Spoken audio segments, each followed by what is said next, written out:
गणपती देवा भावून या हो दुःखात, पुढचं वर्ष जाऊ द्या आमचं सुखात, पुढचं वर्ष जाऊ द्या आमचं सुखात.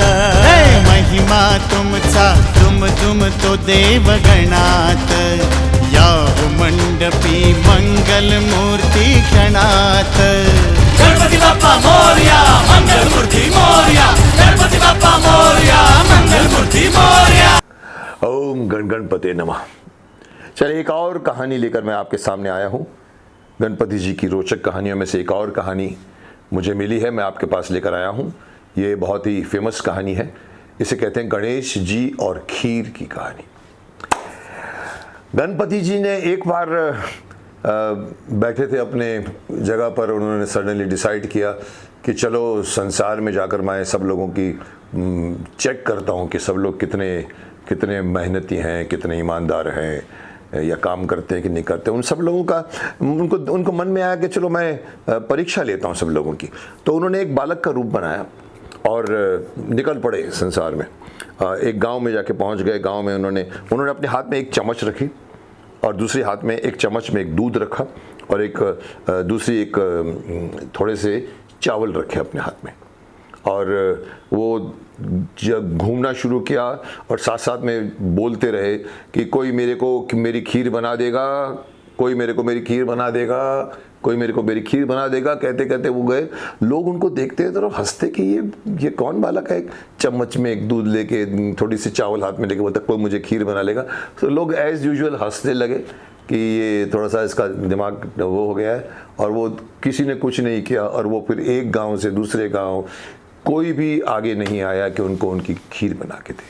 शाम हो गई. वो एक गांव से दूसरे गांव में पहुंचे और वहाँ पर अचानक उन्होंने एक झोपड़ी के बाहर एक बुढ़िया बैठी हुई थी. वहाँ से भी गुजरे. उन्होंने वही कहा कोई मुझे मेरी खीर बना देगा. अब बुढ़िया बहुत कोमल हृदय की थी. उसने कहा आ बेटा मैं तुम्हारी खीर बना देता हूँ. तो गणेश जी खुश हुए और आए नज़दीक और उन्होंने नज़दीक आकर उन्होंने कहा कि आप एक काम करो, अपने घर से बर्तन लेकर आ जाओ तो मैं आपको दूध देता हूँ. तो अंदर गई जाकर और वो एक कटोरी लेकर आई क्योंकि उसको मानता है उसके हाथ में चम्मच दूध है.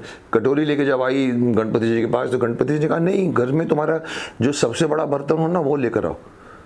तो बूढ़ी बोली, इसका दिमाग टर्न हो गया, झुंझला गई. बोला अच्छा ठीक है मैं ले आती हूँ. अंदर गई जाके और बड़ा सा एक बर्तन उठा के जिससे सबसे बड़ा बर्तन था उसको ला के गई. जब उन्होंने डालना शुरू किया गणपति जी ने तो देखा, बुढ़िया हैरान हो गई कि उसका बर्तन पूरा भरते भरते भरते भरते भरते पूरा भर गया. और उनको थोड़ी हैरानी हुई. लड़के की तरफ देखा, बोला माई एक और बर्तन लेते आ.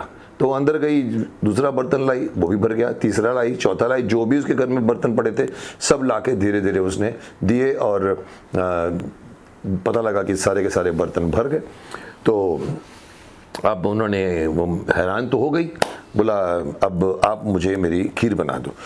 तो बोला अच्छा ठीक है मैं तेरे को बना के देती, लेकिन इतने सारे मैं क्या करूँगी इतने. तो बोला कि वो तुम जितना भी वो गांव वालों को खिला देना.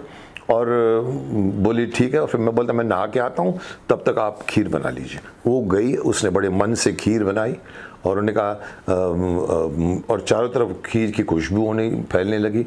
गणेश जी ने कहा था कि आप जाके सब गांव वालों को न्योता देकर आओ. तो उन्होंने कहा इतनी सारी खीरें मैं क्या खाऊंगी अपने. तो वो निकल पड़ी और गांव में सब घर घर में जाके बोलने लगी अरे भाई मेरी आज मेरे यहाँ पर आइए मैं आपको खीर खिलाऊंगी. अरे भाई आज मेरे घर पे आइए मैं आपको खीर खिलाऊंगी. अब लोग हंसने लगे. इस बुढ़िया के पास खाने का एक जून नहीं होता और वो ये सबको खीर की दावत दे रही है. कहीं इसका दिमाग तो नहीं फिर गया. तो फिर भी उन्होंने कहा देखा सुगंधी आ रही है बहुत अच्छी सी. तो धीरे धीरे लोग गांव उसके घर की तरफ बढ़ने लगे. इस बीच में बुढ़िया की बहू को भी खबर मिली कि बुढ़िया ने सबको खीर खाने का न्योता दिया है. तो वो भी भाग भाग कर आई. बोला देखो तो सी क्या बात है. वो जब आई तो उसने देखा तो बहुत ही खुशबूदार खीर थी और दिख रही सब जगह उसने बना के रखे हुए. तो वो जाके उसको भूख लगी थी. उसने फटाफट चुपचाप जाके एक कटोरी में थोड़ा सा उसने खीर लिया और दरवाजे के पीछे जाके वो खीर खाने लगी. तो उसका एक छींटा उड़ गया. गणेश जी उसी वक्त वहाँ पर रहते तो गणेश जी के पास उनका छींटा उनके मुंह में गया तो वो उनको भोग लग गया और वो तृप्त हो गए तो इतने में बुढ़िया आ गई। बुढ़िया ने देखा, अरे तुम आ गए? बोला हाँ मैं आ गया। बोला आओ बैठो, मैं तुमको खिलाती हूँ। बोला नहीं नहीं, मेरा तो भूख लग गया, मेरा तो पेट भर गया पूरा। तो बोला फिर मैं इस सारी खीर का क्या करूँगी? बोला गांव है, गांव वालों को खिलाइए। तो उसके बाद पता लगा लोगों ने आके बोला फिर भी जब खाना शुरू किया, खा के जा रहे हैं, फिर भी बुढ़िया ने कहा भाई खीर इतनी सारी बना दी है आपने, मैंने बनवा ली है, आपने मुझसे बनवा ली है, ये सब खीर को मैं शाम हो गई थी। बोला अभी इस खीर को मैं क्या करूँगी? तो गणपति जी ने कहा एक काम करो, इसको अपने घर के कोने कोने में, चारों कोने में बर्तनों में इसको भर के रख दो। तो बोलते ठीक है, सेंसिबल है। तो फिर वो गणपति जी उनको आशीर्वाद दे के गए और नमस्कार करके चले गए। अब बुढ़िया ने वो सब बर्तन में भर भर के चारों तरफ रख दिए और फिर सो गई वो।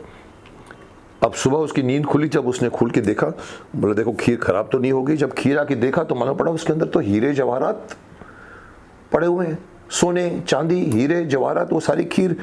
वो तो इतनी खुश हो गई, उसकी सारी दरिद्री मिट गई। वो समझ गई कि ये तो बहुत कोई चमत्कारिक पुरुष था। तो उन्होंने सीधा अपने बाद में जाके उन्होंने गणपति जी के लिए एक बहुत विशाल भव्य मंदिर बनाया और एक तालाब भी खुदवा दिया वहाँ पर। अब इसका यश चारों तरफ फैलने लगा और दूर दूर से दराज से लोग आते वहाँ पर और अपनी वहाँ पर उनके दर्शन करते मंदिर में आके और अपनी मान्यताएं मानते और गणपति जी ने सबकी मान्यताएं पूरी की। तो ये थी कहानी गणपति जी और खीर की कहानी, है ना इंटरेस्टिंग। एक और कहानी लेकर अगली बार आऊँगा, वेट कीजिए। गणपती देवा भावून या हो दुःखात, पुढचं वर्ष जाऊ द्या आमचं सुखात, पुढचं वर्ष जाऊ द्या आमचं सुखात। हे महिमा तुमचा, तुम तो देवगणात,